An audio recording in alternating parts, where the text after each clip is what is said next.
Your brother ruins your childhood, then he betrays you again, this time by sleeping with your wife and fathering your child. What would you do if the people you trusted most turned your world upside down and then had the nerve to ask for help? This is not just a story, it's a brutal journey through betrayal, resilience, and finally, redemption. Buckle up, because this isn't your average family drama. It's the kind of real-life chaos you won't believe unless you live it. And if you haven't yet, smash that subscribe button so you never miss out on more shocking true-life stories. Let's get into it. Growing up in a quiet neighborhood outside of Columbus, Ohio, I was the quiet, nerdy type. Loved books, loved peace. My younger brother David was the complete opposite. Loud, messy, a magnet for trouble. But here's the kicker. He was Mom's golden boy. David never had to lift a finger. Mom cooked for him, did his laundry, even asked me to help with his schoolwork. I wasn't bitter at first. I figured maybe that's just how some families are. But while I was constantly told to set an example, David got away with everything, from breaking things in the house to flat out bullying me. He'd sneak into my room, read my journals, and mock me in front of our parents. Once he dumped pebbles into my cereal bowl. Mom brushed it off. "That's just how brothers play," she'd say. And if I dared complain, I was told I was being sensitive. Then came middle school.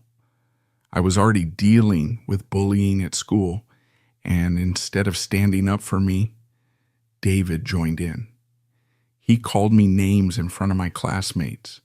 Loser, hairy freak, four eyes. And one day, during an argument, he looked me dead in the eye and told me to kill myself. Let that sit for a second. Your brother telling you your life's not worth living. High school brought a shift, but not the one you'd expect. One day, David did something that could have seriously hurt me. He tried to light my hair on fire. No, seriously. We were arguing in the living room when he pulled out a lighter and flicked it just inches from my head. That was the moment my dad finally took notice. Dad had always seen David as a chip off the old block. Same loud laugh, same cocky swagger. But that day when he saw me flinch in genuine fear, something clicked. He told David straight up, "You pull this again, I'll call the cops." David froze. For the first time in his life, there were consequences. Later that night, Dad came to my room. We hadn't really had heart-to-hearts before, but he sat down and said, "I've let this go on too long."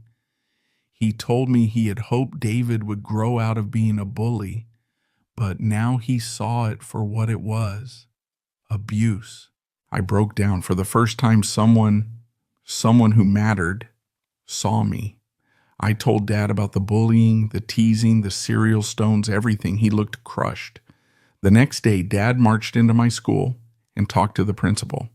Suddenly, the bullies were warned, teachers were alerted, and I was enrolled in MMA classes that very weekend. At first, I was skeptical. Me? In fight class? But I stuck with it. By senior year, I'd changed. I still wore glasses, sure, but now I had muscle, confidence, and a left hook that could drop a linebacker. College was a breath of fresh air, literally and figuratively.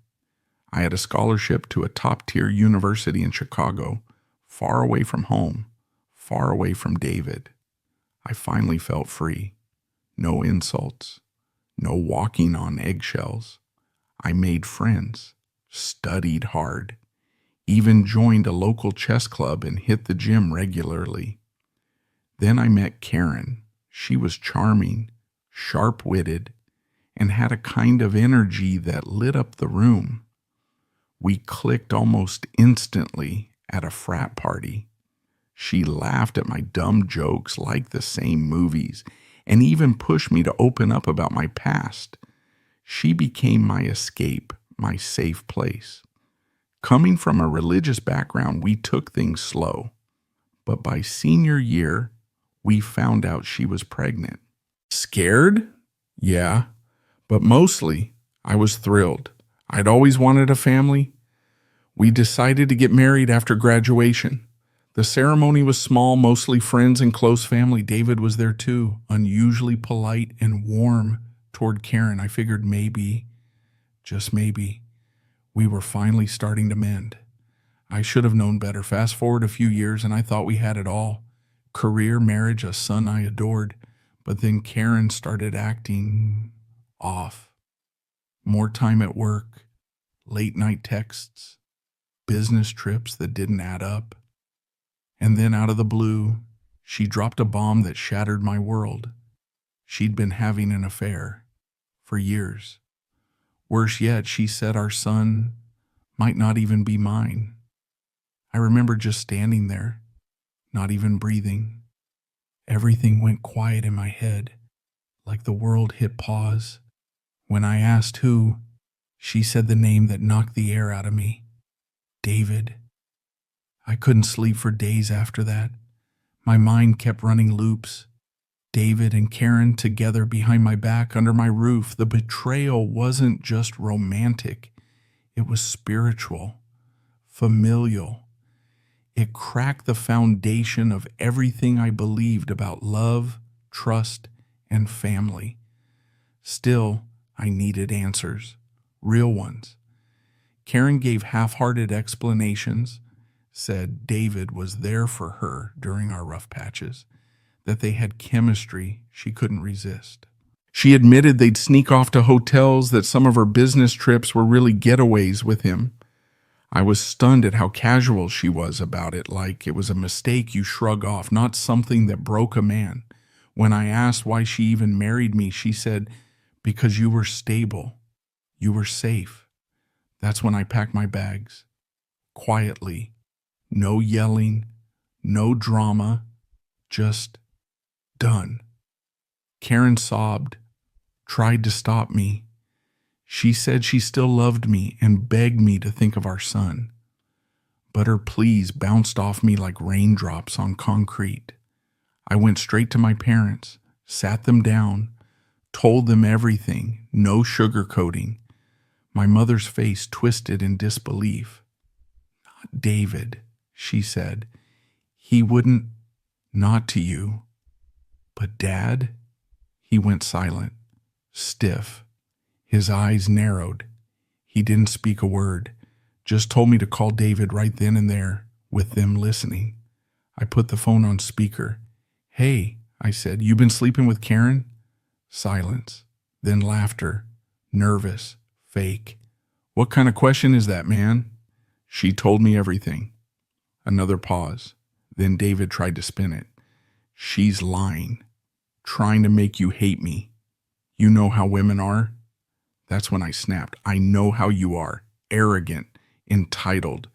You always got what you wanted, except this time, the price is your family." His tone changed. Got defensive. "She came on to me, man. She was miserable. I was just helping."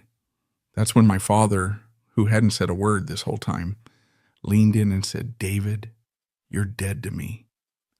After that call, it was like the family tree had been sawed in half.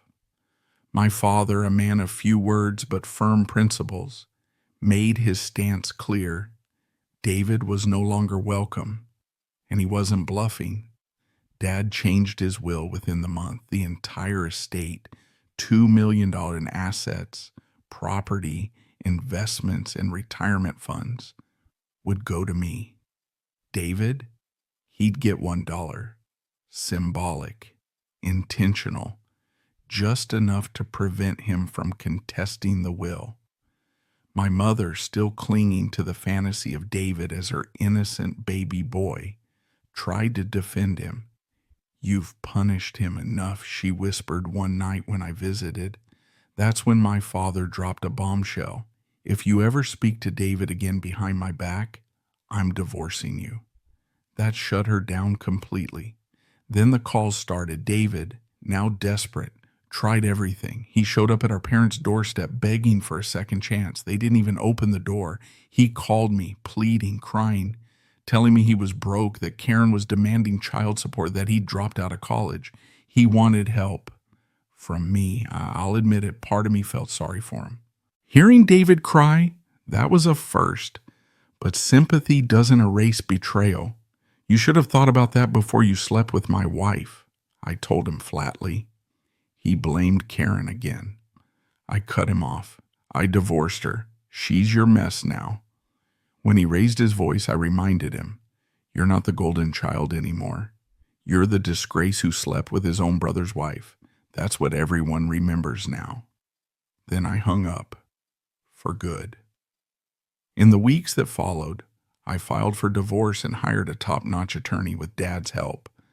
Karen and her lawyer tried to play dirty, arguing for alimony, citing emotional distress, even trying to stall the process. But when the affair came out in court, and with DNA results confirming David was the biological father of the child, things swung completely in my favor. I didn't think it was possible to feel any worse than I already had.